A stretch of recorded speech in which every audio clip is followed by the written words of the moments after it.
Captain Jack here. When you think of the Game Boy Advance, you don't usually think of homebrew games, but there's actually quite a few of these, with game jams happening at least every year. And the GBA is just powerful enough to allow for some pretty creative ideas. Here are 5 Game Boy Advance ROM hacks that are worth your time.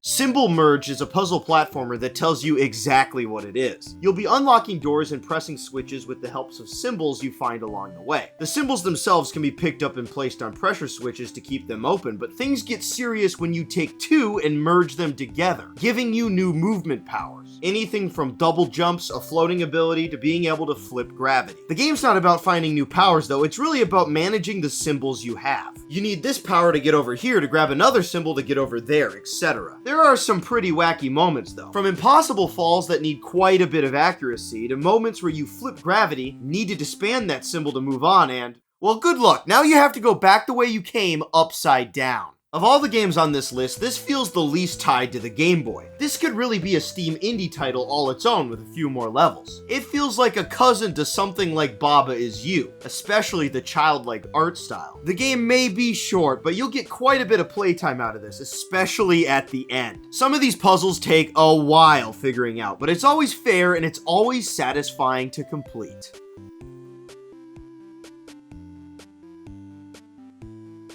Necropolis is a roguelike with a twist. You can't actually attack yourself, instead you'll have to possess the many creatures roaming around the caverns. The game will randomly generate a dungeon every single time you play, and place you in a random room with a weak body nearby. And there's a pretty funny auto-generated starting text explaining how you got there. In life, you were a meticulous beggar, but then one day you were stabbed in the throat by a very smart dog.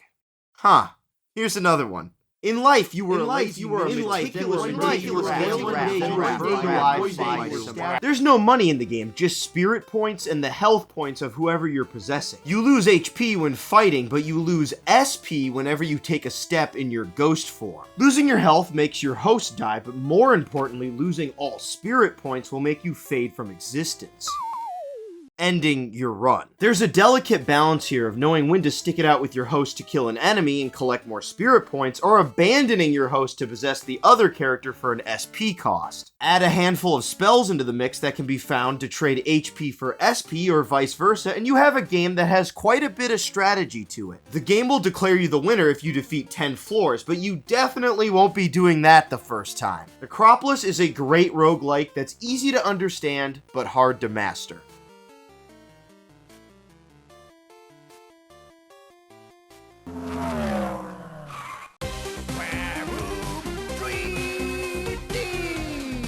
Vrooom, or Vrooom 3D, is completely in 3D, a rare sight for the GBA. The top-down perspective is pretty smart because it puts a hard limit on the render distance that, along with the simple models, allows this game to run at 60 FPS. You heard that right. The Game Boy is doing something here modern consoles can't even do. The presentation and music gives this an almost cruisin' USA feel to it. It definitely doesn't take itself too seriously. The announcer is the best part. It's very obvious it's the developer himself, and that English isn't a first language for him.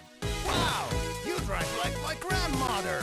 Pick a system to make Homebrew for, any system, it doesn't matter. Your game will always be outdone by some Polish guy. There's actually quite a range of locations here, and although there's only 6 tracks, the difficulty will keep your attention for a while. The graphics actually don't contribute to how hard it is. It's the timer that is absolutely unforgiving. You'll almost have to have a perfect run. The game has a few hidden features here and there, with a little how to play video and a 3D model viewer. Obviously, there isn't much to see with these models, but it's interesting how simple something can be and still clearly communicate an idea. Like, yeah, this is a tree. I can confidently say this is the only 3D model viewer on the Game Boy Advance. Vrooom 3D is a technical wonder, and the fact that it has engaging gameplay is just icing on the cake.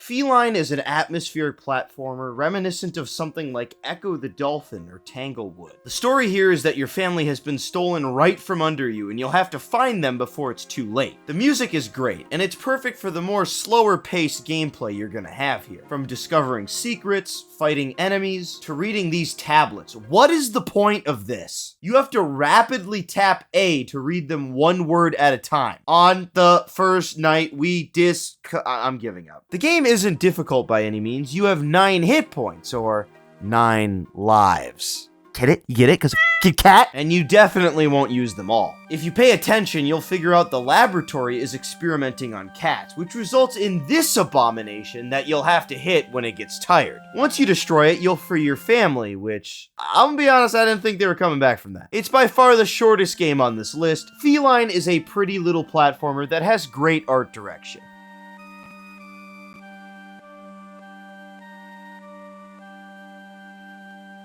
Inheritors of the Oubliette is an odd one. It's an RPG dungeon crawler. Not many of those for the GBA. It's got a really unique look to it. The pre-rendered visuals combined with how the lighting works makes it look like a throwback to the first-person dungeon crawlers of old. Seriously, this looks more like a 90s DOS game.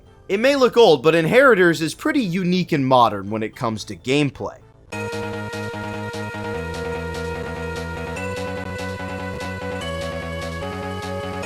You don't actually gain levels in this game. Instead, every time you kill an enemy, you have a chance at getting their spirit. You can equip these spirits to a character for stat boosts and access to that enemy's signature move. If you kill a floating shark, you'll get a barrier move. If you kill a slug, you'll get the sludge move, etc. Combine this with the rare equipment drops like knives and armor, and you have something that feels like a leveling system, but isn't. I love how this works. It really incentivizes going into harder areas and trying to farm new enemies in hopes they drop their unique spirit. I like to have all the offensive ones on one character while I have all the healing and defensive ones on the other character. It kind of lets you specialize that way. The game is streamlined with frequent heal spots and 5 save slots, meaning even if you don't like dungeon crawlers, like me, this will still feel challenging without being dated. The spawn rates for enemies are pretty low, meaning you'll have time to soak in the unique scenery here as you climb the Oubliette. And man, the visuals might be the best part of the game. They're just so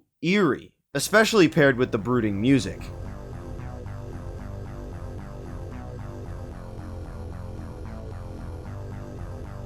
I guess you're supposed to get to the top? It's not really clear. You can sink a few hours into this game without ever reaching it.